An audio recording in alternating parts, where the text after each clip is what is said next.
Hello and a very warm welcome to this practice session. In this episode of the Pet Sound series, we're going to talk about creating a pet sound in Bitwig's Polysynth. It's actually quite simple, but there are a few specifics that can be taken into consideration when thinking about sound design. But let's get started.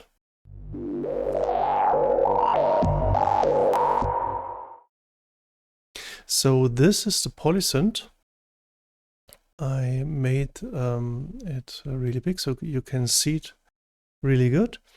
And the Polysound sounds in the standard configuration when I press C, like this.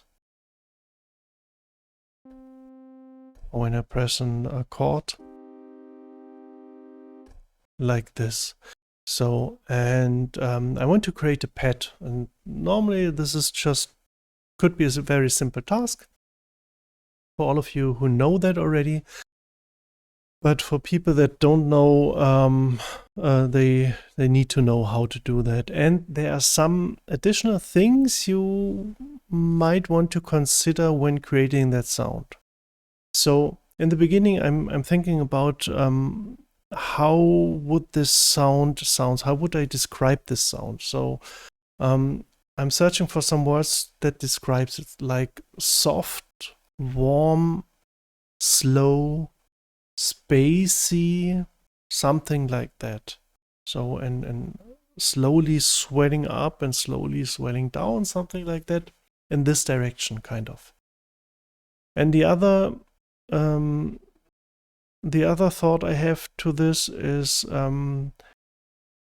where did I hear such a sound already? And then I'm thinking of an orchestra with strings and maybe with some more muted strings, some more filtered strings, for example. And that's something I have in mind when creating this sound. So the first thing I want to do is when I press a key, this doesn't sound like many strings or voices. So I have to add some voices. And Polysynth has something nice. It's called Unison that other synths have as well. And this Unison, for all of you maybe already know, you can dial in some more voices. And Polysynth can have up to 16 voices. And the Unison is something, if you add voices, there is a voices spread, this dial knob over here. And as you see in the info bar below, the oscillator 1 unison spread, and you can dial in some cents. So if I add, for example, let's say 3 voices, and there are 20 cents, it sounds like that. If I only have one voice, it sounds like that.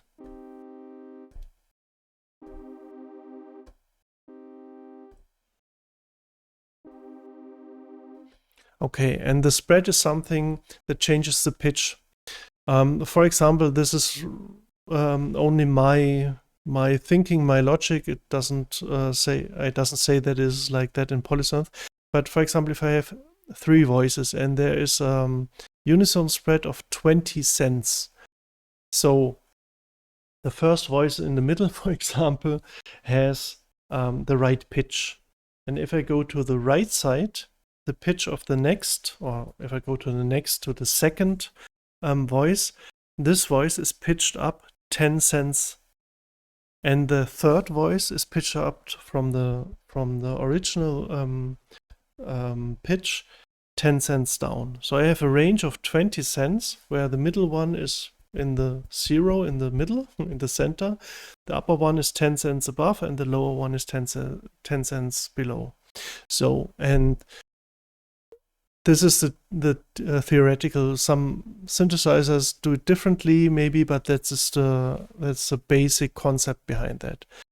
So if I increase the spread, the pitch detuning is going much higher, and you hear that.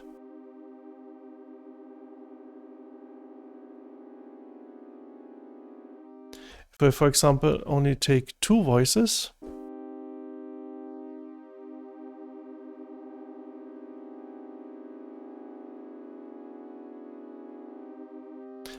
if you hear closely, maybe in your headphone, you hear that the left voice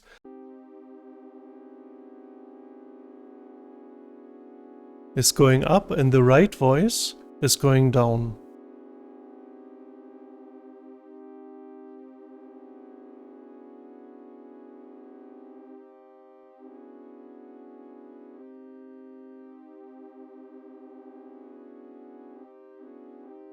Okay, sorry, sometimes. Okay, so now I just take 5 voices, but there's something else. If I increase the voices, you remember you can take up to 16 voices. There's this retrigger button, and this retrigger button, if you have enough voices, adds a phaser effect in the beginning. Wait, I have to put in something like 20 cents or so, or 21 cents. So the sound is actually currently like that. And if I add now the retrigger, a nice other effect. So this is something to do with the phase of a synthesizer. If you don't know what it is, please leave me a comment in the down below, so I can explain it to you or make another video to explain it for you. But as soon as I decrease the number of voices, this effect fades away.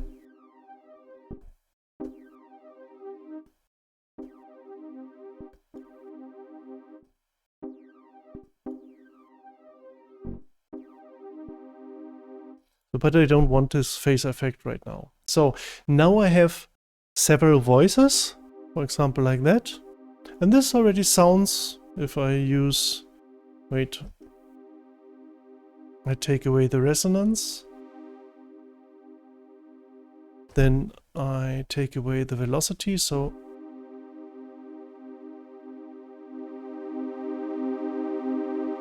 this is better, I think, so you can hear it better. Okay, so this is nice, and if I decrease the filter over here,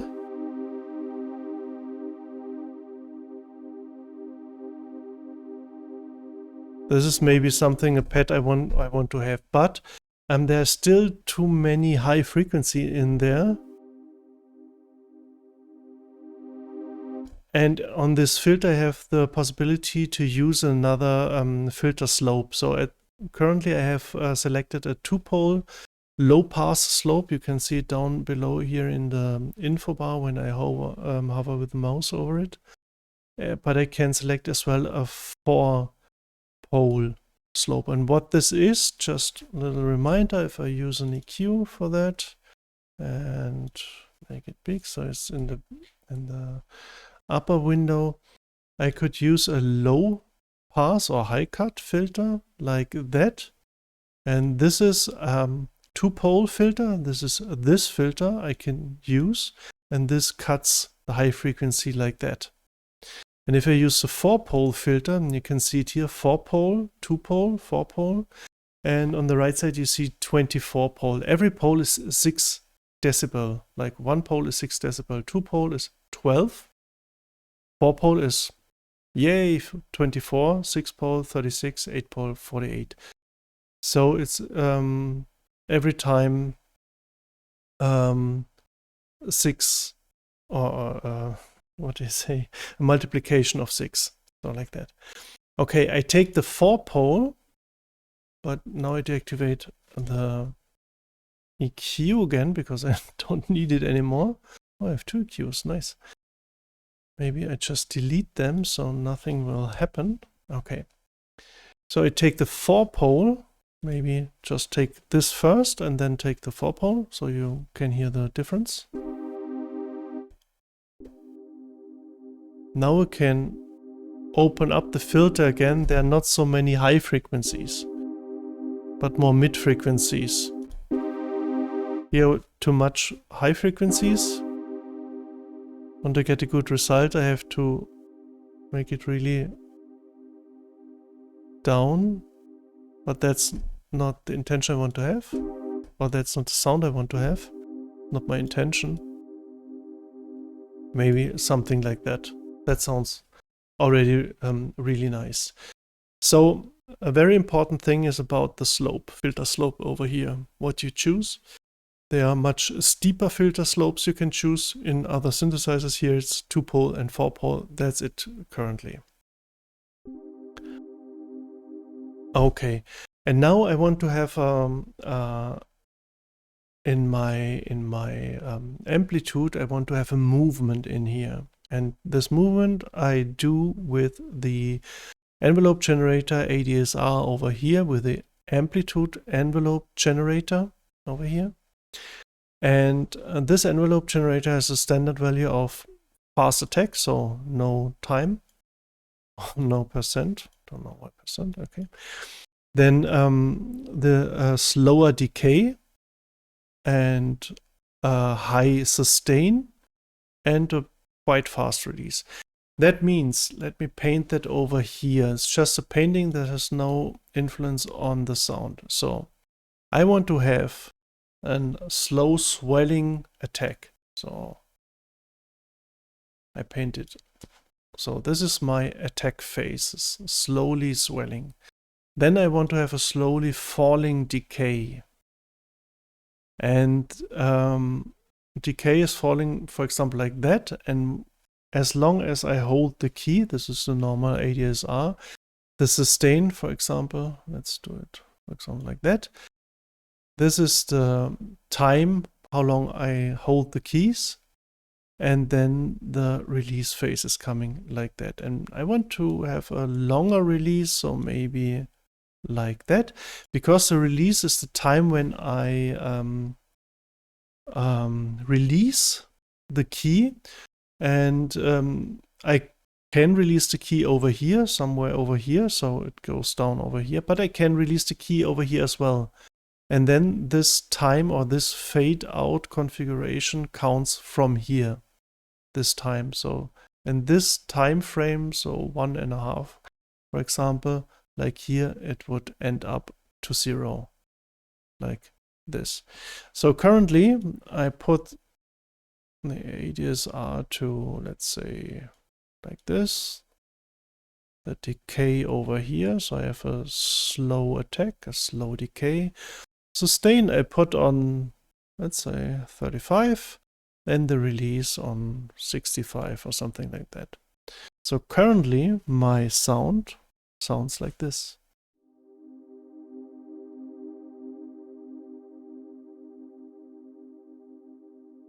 I open up the filter a little bit so you can hear it better.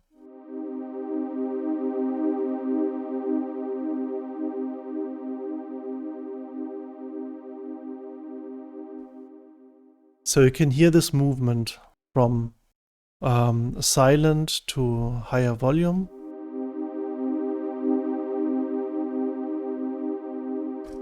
And back down. So I could increase that a little bit. For example, like that. Maybe sustain more down to 20 or something. Release even more to 80.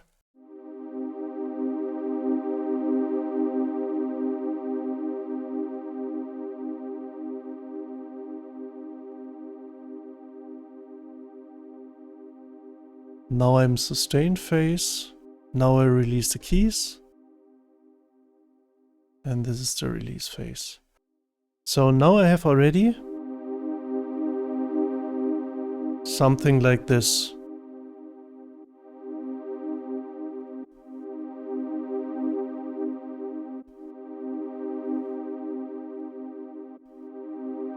And you hear every time I press the key, the sound stops. I have a long release, maybe I increase the release. But the sound stops. So this is something you have to think about it, because you have one oscillator creating 5 voices. I'm pressing 3 keys. So 5 multiplied with 3 is 15. With a release, the 5 voices are still playing while I'm already pressing a new chord.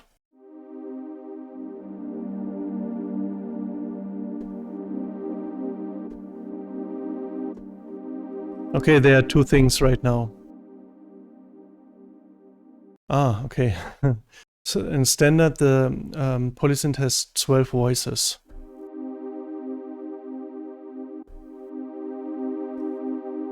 So, and what I wanted to explain before is if you have two less voices, let's say I put here over 8, and in standard I press 15 voices with 3 keys multiplied with 5 voices, 15.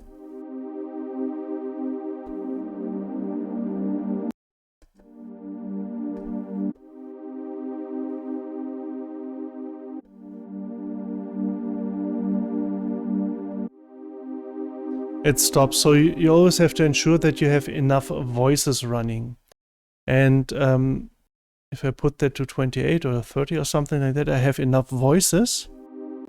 But when I press the same chord again, you hear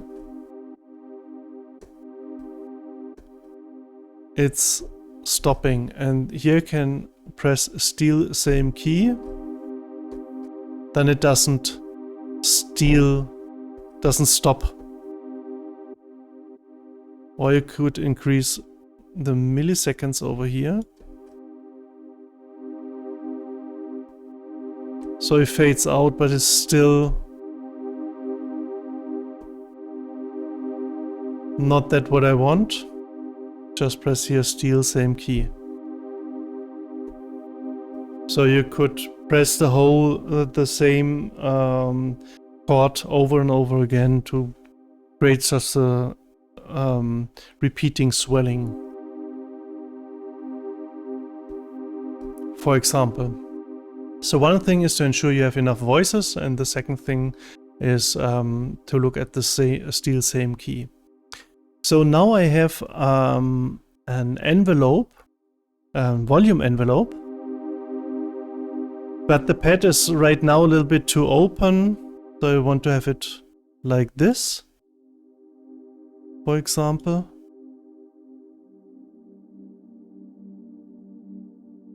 But I want another change in that sound, because the sound is nice in the beginning, but at the end, when the volume goes down again, I want to have the filter a little bit open.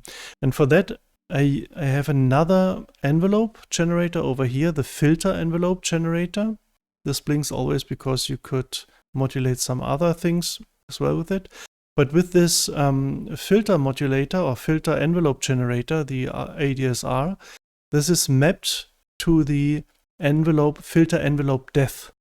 So filter envelope depth is something I could use in the positive direction and in the negative direction. If I use it in the positive direction, for example like that, I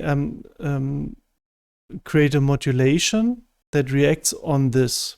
And this way, the filter envelope depth is configured. The filter will do this movement. If I configure it in a negative way, the filter will do this movement, like on this side. But I want to open the filter up. And to show you what I want to create is I use another automation that has no effect on the synth. I want to create something like this, a long attack, a long decay, and that's it. Or maybe 25 sustain and then a release, a long release over here. For example, like that. So I have down here the volume envelope generator over here. And this should be the movement of the filter. So the filter opens far more slowly and gets the highest level when the volume is always is already declining again. Okay, so I try that now. I open up the filter like this, for example, sustain level, what is it, 25 or something? Don't remember. 25, for example, like that. Come on. Something like that. Then a long decay and a longer release. Maybe nearly as long as a release over here. Okay, so the filter will now open up over here regarding that setting I dialed in over here. I'm just make it like that. So maybe it's a little bit more extreme, or just open it fully. So here very loud and clear.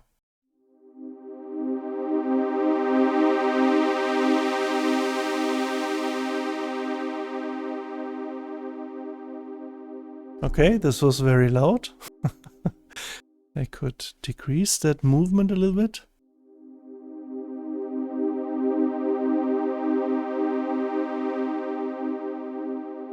I could increase the attack over here and the decay, for example.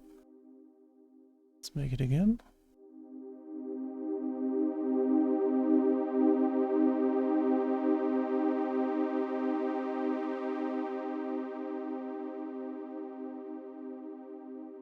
What I could do, I could increase the sustain over here and bring down the sustain, the volume sustain down here, so the filter is far more open. So I press it again.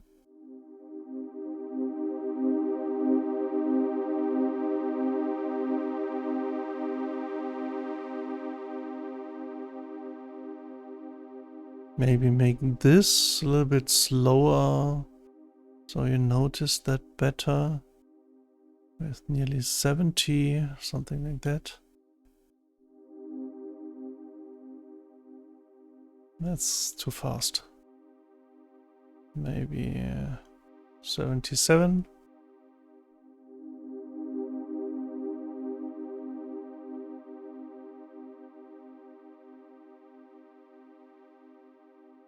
So we have in the beginning of a far more louder. Could decrease the attack here a little bit, so this comes a little bit back. And it changes a little bit the volume as well, because frequencies in a specific spectrum. I deleted the EQ already, but I could load it again so you can see. So in the different frequency spectrum, there is from the Fletcher-Manson curve, there are some frequency you can hear better. So that's why the perceived loudness is higher when the filter is more open. So if I play this, don't open the filter, it sounds a little bit quieter but more dull. And now I have to dial the correct filter setting, what I want to have, and if I want to keep a balance in loudness, I have to search when is here the loudest peak, and maybe I should put a little bit more attack over here, so it needs more time to open up the filter. Or maybe I close the filter far more and open it over here, so the way is longer from...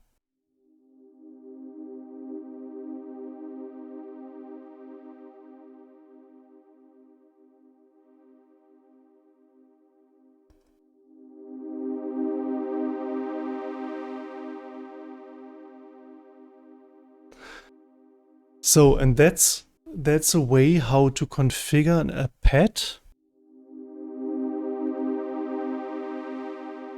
How to configure a pad not only in adding some voices and reducing the filter, just to add some movement to it with simple methods like the amplitude envelope generator and the filter envelope generator, with some configuration over here. And here you can change the speed in the beginning and in the end. So in the beginning it's a slower beginning and a faster end, and here it's a faster beginning and a slower end. So the whole filter envelope is more dense or more fast in the beginning and slower in the end, or slower in the beginning and faster in the end. That's another configuration you can do. But that's the whole things you can consider when creating such a pad. And there are as well some other more things you could do with a filter FM, where the filter is additionally a little bit modulated and so on and so forth. So I hope you liked the series. It was a very long, very long episode, but I hope you liked it. And if you have some questions or maybe some suggestions or ideas or things you do, please leave it in the comments. Let other people know what you are doing or what your questions are. They're always only good questions. Just put it over here if you're not sure, if you want to know something. Maybe I or other people could answer you. So I hope you liked it. I hope I see you soon in one of the next videos. Stay healthy. See you soon. Ciao, ciao.